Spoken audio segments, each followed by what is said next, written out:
আসসালামু আলাইকুম। বিকেলবেলার সুন্দর একটা মিষ্টি মিষ্টি নাস্তা নিয়ে হাজির হয়ে গেলাম। কি বলতে পারছেন? তো আজকে তৈরি করব ছানার রসমালাই। তো রসমালাইটা আমার কিন্তু খুব ফেভারিট। আপনাদের কার কেমন? আমি জানি অনেকেরই খুব ফেভারিট একটা ডেজার্ট এটা, তাই না? তো এখানে 2 লিটার দুধের ছানা করে রেখে দিয়েছিলাম ঘন্টা 2 আগে। তারপরে কাপড়ে চিপে ভালো করে নিংড়ে এই যে টাটকা ছানা দিয়ে তৈরি করে নিব আজকে রসমালাই। সাথে 2 টেবিল চামচ দিয়ে দিলাম ময়দা, আর 1 চিমটি বেকিং পাউডার। বেকিং সোডা দিবেন না কিন্তু, পাউডার।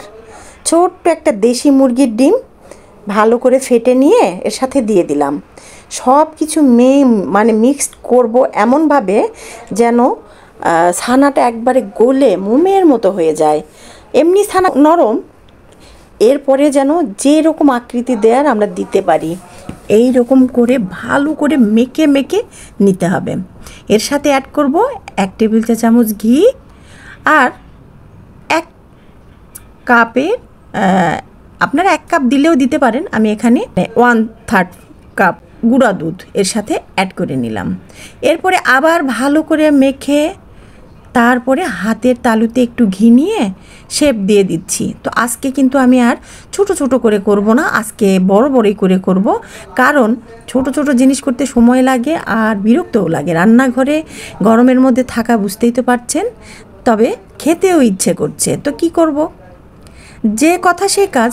এই তো ছানা থেকে শুরু করে রান্না পর্যন্ত 2 ঘন্টার মতো সময় লাগবে। তবে ছানাটা কিন্তু আপনার ভালো করে ঠান্ডা হতে হবে। এই তো হাতের তালুতে ফেলে এরকম গোল গোল করে একটু বল করে নিলাম। তবে একটু নরম তো, খুব একটা ভালো কিন্তু বল হয় নাই। তবে আমরা কিন্তু এইটা একটু ফ্রিজে রাখতে পারি, রেখে হালকা একটু ঠান্ডা করে তারপরে কিন্তু রসে ছেড়ে দিতে পারি, কিন্তু না, এত সময় নাই। 1 কাপ দিয়ে দিয়েছি চিনি। 1 কাপ চিনির সাথে 1/2 কাপ পানি দিয়ে আমি একটা শিরা তৈরি করব। শিরাটা কীরকম তৈরি হবে, হালকা, প্রথম বলক যখন উঠবে শিরার, তখনই কিন্তু এখানে আমি সেই বানিয়ে রাখা ছানার বলগুলো ছেড়ে দিচ্ছি। এটা হলো প্রথম ধাপের কাজ।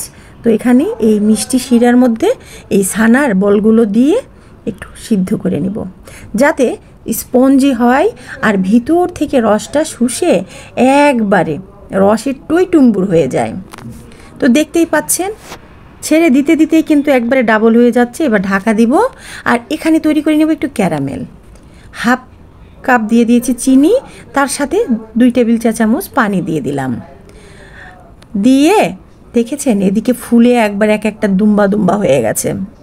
তো আমি কিন্তু এটা 5 মিনিট পরে চুলাটা বন্ধ করে রেখে দিয়েছিলাম। সব টেনে নিয়েছে, রসটা পুরোটা টেনে নিয়েছে। এখন এই যে আমার ক্যারামেলটা নতুন ফ্রাই প্যানে দিয়েছি, তো সে আর ক্যারামেল হতে চাচ্ছে না, পুড়তেই চাচ্ছে না। তো যাই হোক, মোটামুটি একটা ব্রাউন কালার আসছে। ওর সাথে আমি অ্যাড করে দিচ্ছি কনডেন্স মিল্ক। এই যে এখন এই যে আমার দুধের যে ক্যারামেলের উপরে যে দুধ দিয়ে দিয়েছিলাম, একবারে গাঢ় করে রাখা 1.5 লিটার দুধ আমি 1/2 লিটার করেছি, সেটার সাথে মিশিয়ে দিলাম কনডেন্স মিল্ক 1/2 কাপ পরিমাণ। এরপর এই তো ছোট চামচে যেটা দিলাম সেটা কিন্তু কথার ফাঁকে ভুলেই যাচ্ছি, কি বলে সবুজ এলাচ আছে না, সেই এলাচের গুঁড়া। এটা অপশনাল, দিলে সুন্দর একটা ফ্লেভার আসে, না দিলে না দিতে পারেন। তো এই যে এবার ছানাগুলো রসমালাইয়ের রসের সেই ছানার গোল্লাগুলো আমি এখন তুলে নিচ্ছি। এটা কিন্তু রসের মিষ্টি হয়ে গেছে জানেন। তো সেটা তুলে এবার আমি ছেড়ে দিচ্ছি এই যে ঘন করে কনডেন্স মিল্ক আর দুধের যে রসটা বানিয়ে রেখেছি না, সেই সরের ভিতর। এইবার দিয়ে আমি 5 মিনিট জাল দিয়ে নেব। তারপরে নামিয়ে একটা ডিশে ঢেলে, এই যে দেখেছেন গরম গরমই কিন্তু আমি পরিবেশন করছি।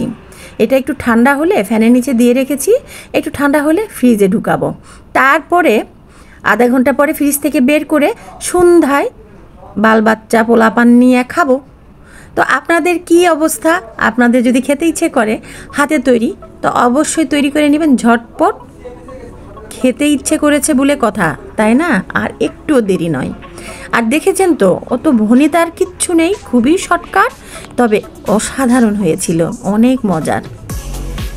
তো কেমন লাগলো রেসিপিটা? আশা করছি কাজে দেবে।